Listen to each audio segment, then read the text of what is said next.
শান্ত, কেমন আছিস? তুই তুই এখানে কেন? অনেকদিন দেখা নাই, তাই ভাবলাম দেখা করে যাই। কে নতুন আমদানি নাকি? হ্যাঁ, আমার তালতো ভাই বুলেট। আর বুলেট ও আমার বন্ধু পুলিশের এসিপি শামস, খুব কড়া অফিসার। আসসালামু আলাইকুম। ওয়ালাইকুম আসসালাম। চেনা চেনা লাগে।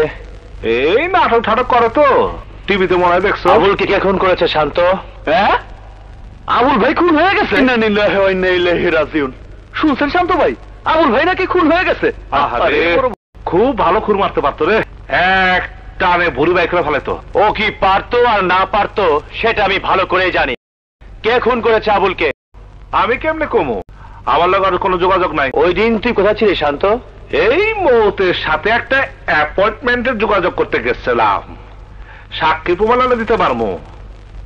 কিন্তু তুই সবার ছাইরা তুই আমার পিছনে রাখছিস কে? বেশি গাড়িস না দোষ, তোর কিন্তু বদনাম হয়ে যাব। শান্ত, তুই আমার বন্ধু, কিন্তু আমার পক্ষে আইন, তোর পক্ষে সন্ত্রাসীরা। আর আমি চাই না আমার পিস্তলের গুলি তোর দিকে ছুটে যাক, সেই গুলিতে তুই আহত বা নিহত হ। তাই শেষবারের মতো তোকে সাবধান করতে এসেছি।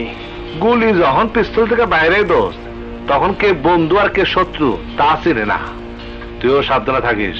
শান্ত, জীবনটাকে সুন্দর করে সাজাবার কথা কি একবারও ভাববি না?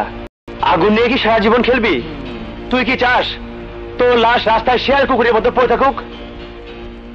শোন দোস্ত, লেকচার দিস না। অনেক শুনছি সব শালা আমার চাঁদাবাজি করেছে, কিন্তু ভালো হয়ে যাওয়ার রাস্তা এখানে। যারাই ভালো সে আরো বড় খুনি। ওরা ওরা আমার অস্ত্র ফালাতে দেয়, উল্টা অস্ত্র কিনা দিছে, আমার গুলি কিনা দিছে। মানুষের কথায় তুই নিজের জীবন নষ্ট করে ফেলবি? নষ্ট অলরেডি হয়ে গেছি দোস্ত। আমার জীবন এখন ব্রেক ছাড়া গাড়ি, থামানোর উপায় না। অ্যাক্সিডেন্ট ছাড়া কখনো থামবো না। যা যা, তুই তোর কামে যা, কামে যা যা। তুমি তোর ছোট ভাই, তুমি ওকে বোঝাও।